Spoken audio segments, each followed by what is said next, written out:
All right, it is 6 o'clock. I'm going to call this meeting of the Board of Aldermen to order. If you'd please rise with me and recite the Pledge of Allegiance. I pledge allegiance to the flag of the United States of America and to the republic for which it stands, one nation, under God, indivisible, with liberty and justice for all. All right, thank you. If I can get a roll call, please. Yes, sir. Alderman Davidson. Present. Alderman Cheney. Present. Alderman Dorhoff. Present.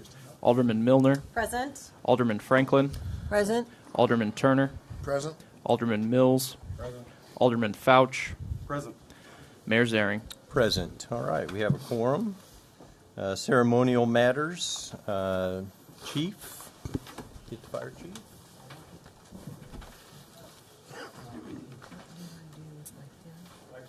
Firefighters tonight.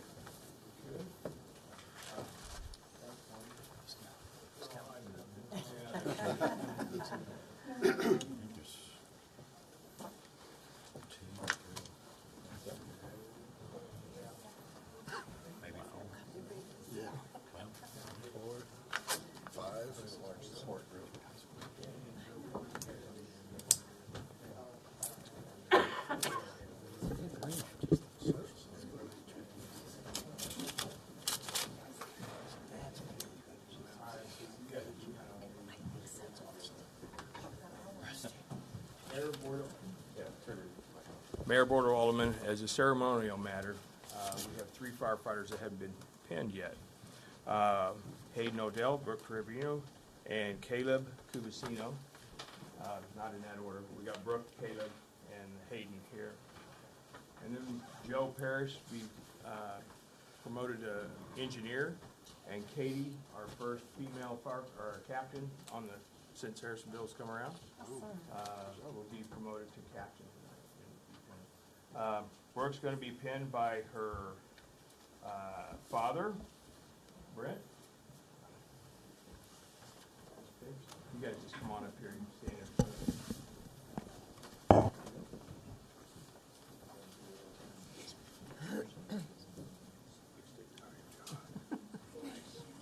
Congratulations. Get right back in line. Caleb, his wife, Emma. Soon to be wife, sorry, fiance.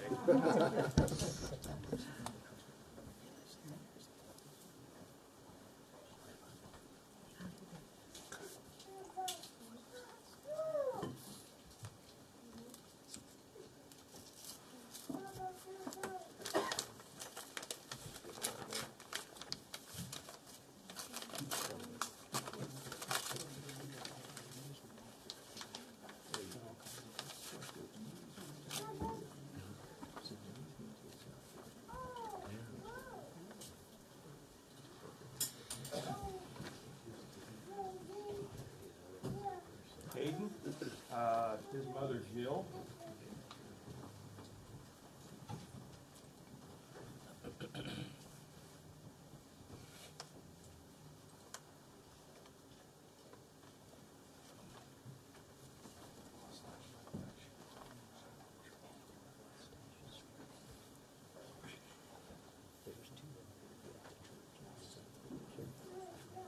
Nice. Brooke and Hayden both are in paramedic school. They're also the 2 that we hired out of the Cass Career Center. They're doing good. And Caleb is another one of our paramedics. Moving up to the rank of engineer, Joe Paris, and his wife Katie will be heading in.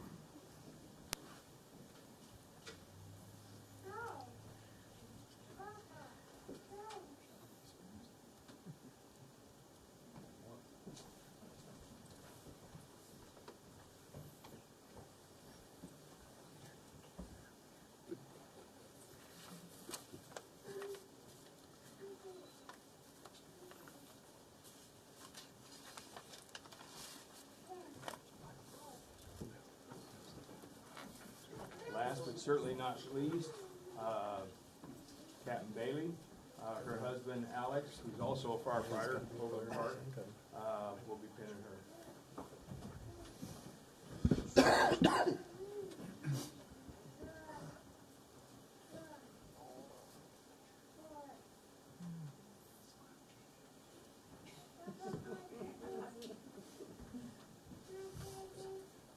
Katie's going to give a speech. No, just kidding.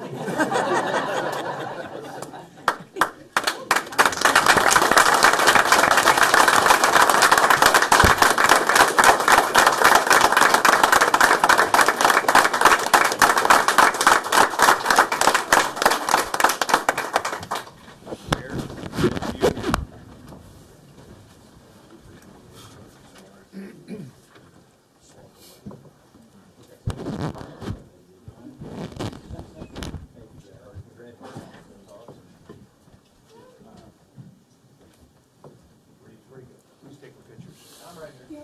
Oh, there you go. I'm like, all right. You and Eric, Chief, whoever else you want in there. Where else are you going to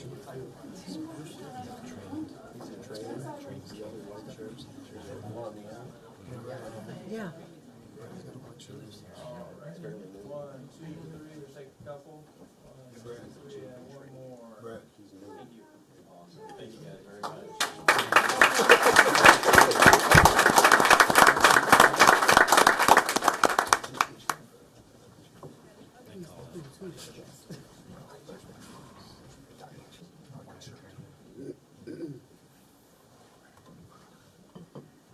All right, next up, we got Lieutenant Chance. You got some badge fittings as well, all right? We do. Unfortunately, Dylan Bell will not be able to be here tonight. He had a family emergency, so we'll have to postpone his. But we have Matthew McCullough here, and he's been an employee with us since 2015. So he's coming up, February 20th, will be his 9-year anniversary. So we're real proud of that. And he was also Officer of the Year in 2015, 2020, and 2021. So Wow. he's been a canine handler now since 2017, and he's had 3 dogs. He's had, let's see, Uxo, Max, and Aki, currently with Aki. But he also came out really well on our corporal promotion process, so it's my honor to actually have his wife, Emily, pin his badge on him tonight. So we're excited about that. So if you want to come on in.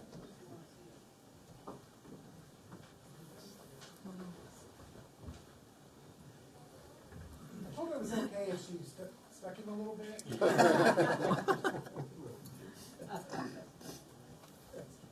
You won't tell anybody, right? I don't think we have any rules against blood. Hey, at least a hug or something.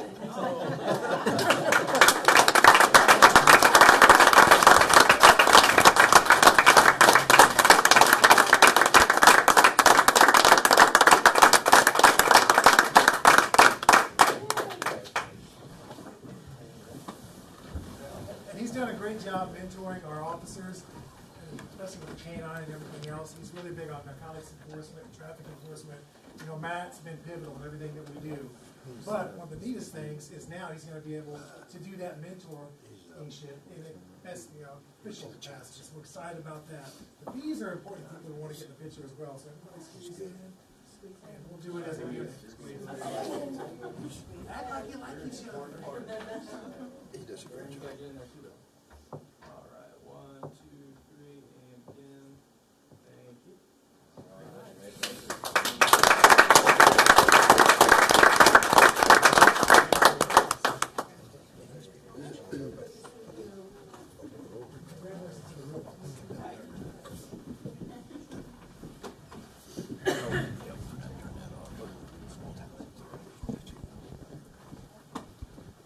All right, well, that was great. That was a lot of badges, a lot of things happening. Doing good out there. All right, next up, we have our public participation. We have several people signed up for public participation this evening, and what we'll do is I'm going to call up Lindell Leatherman first, and I'm going to have the attorney, Alex, go ahead and brief us on how, for everybody that's going to be coming up to talk, how we go about doing this. Sure. So I just want to remind everyone that public participation is an opportunity for you to address the board. It's not a Q&A session, so please don't expect any back and forth. This is for you to let your feelings be known to the board and city staff as a whole. And then please also note that you have 3 minutes total of time. So I will warn you when you have 1 minute remaining. Okay. Thank you for that. And also, if you could, I think you'd say, give us your name and address too. Okay. Yep. Lyndall Leatherman at 501 West Wall Street. And thank you for this opportunity. I don't know if it is in your information, but I'm here tonight to request a code amendment to allow an accessory dwelling unit. When I went to pull the permit, I found that R2 and R2B, it wasn't allowed in that area. We have a carriage house that was built in 1992, actually, so it's fairly modern construction, up to code and everything. But we got the idea of finishing up the top floor into a dwelling, living area. Never know what's going to come, you know. Maybe someday we'll have to have a live-in caretaker. Right now our house isn't really designed for having guests, so it would be maybe a guest house in the short term, but and I suppose down the road, if we ever were in financially dire straits, perhaps to rent it. But our main thing is just a guest house. So we got Paul Helmer, architect, who designed the remodel of the main house, Queen Anne Victorian, green Queen Anne Victorian, because you want a little context there.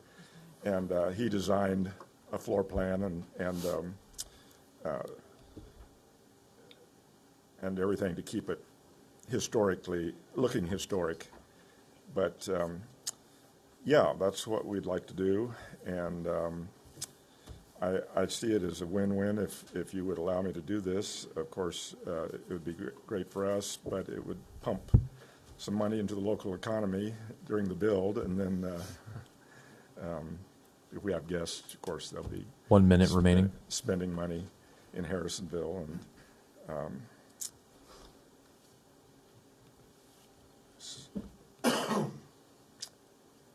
and then tax revenue, increased tax revenue to perpetuity. So I was going to ask if there were any questions, but you said that you don't do questions, so Yep. I guess that's all I have to say. Awesome. Thank you, sir. We appreciate it. Thank you. Thank you. So you'll discuss this later and then get back to me? Is that the way it works? Staff, yep, the staff will get back with you. All Yep. right. Yes, sir. Thank you. All right, next up, and you'll have to forgive me if I mess your name up. I apologize up front. But next up, we'll have David Gilsdorf. Is that correct? And again, if you could. There's a number of us from all going to speak on the same subject, so you want us as a group? I mean, not up here. But Yeah, we'll if give you. there's other business to be had, we could be the last of them. No, we'll bring you guys up. You guys will each get 3 minutes, and we'll go for. And again, if you could give us your name and address. Okay. I'm Thank David you. Gilsdorf, 26101 East 155th Street in Pleasant Hill. You should have a copy of a letter that the AOPA had sent. I hope you've had a chance to read that over a little bit. That gives you the gist of what it's here. When I talked to Ms. Hildebrand here, I said I don't think the city council was aware of the letter that was sent to us about suspending the rent at the hangar at the airport. We were told by Carl Brooks, I believe, May 11th of this year, that they would suspend the rent. We've been told that for 2.5 years, frankly. But it was an official meeting at the hangar at the airport where he and, I can't recall the name of the engineering firm, Lochner or something, anyway. They were there and they explained that the hangar rent would be suspended. And we all got a letter the 19th of December that said quite the opposite. They're not going to suspend the rent. And they also sent a new contract that was dated September 7th. So this has been known about for a little bit. The letter contradicts previous statements. And I talked to Patty and said, well, how did this come about? And she simply said that they changed their mind. So the timing of the letter is fairly important. It seems like it was just at the very last minute to where they kept everyone there prior to stating that, and that didn't give us any time to change. You just can't get a new hangar or something in that length of time. And so even if we did, now we'll pay double rent. If we don't keep our hangar, it's kind of in the undertow there that we will lose our hangar if we don't continue to pay the rent. But they'll fill it and give it to 1 minute someone. remaining. So really all we're asking as a group is for you to keep the commitment that we've been told for how long. All right, thank you, sir. Appreciate it. Thank you, sir. Thanks. Yep. Okay. And next we have Ryan Sparks. And again, if you could give us your name and address. Thanks. Will do. Perfect. Can you hear me? Yes, sir. All right. Good evening. My name is Ryan Sparks, and I live at 10,008 East 213th Street in Peculiar, Missouri. I'm a tenant in Hangar 13 at the Lawrence Smith Memorial Airport.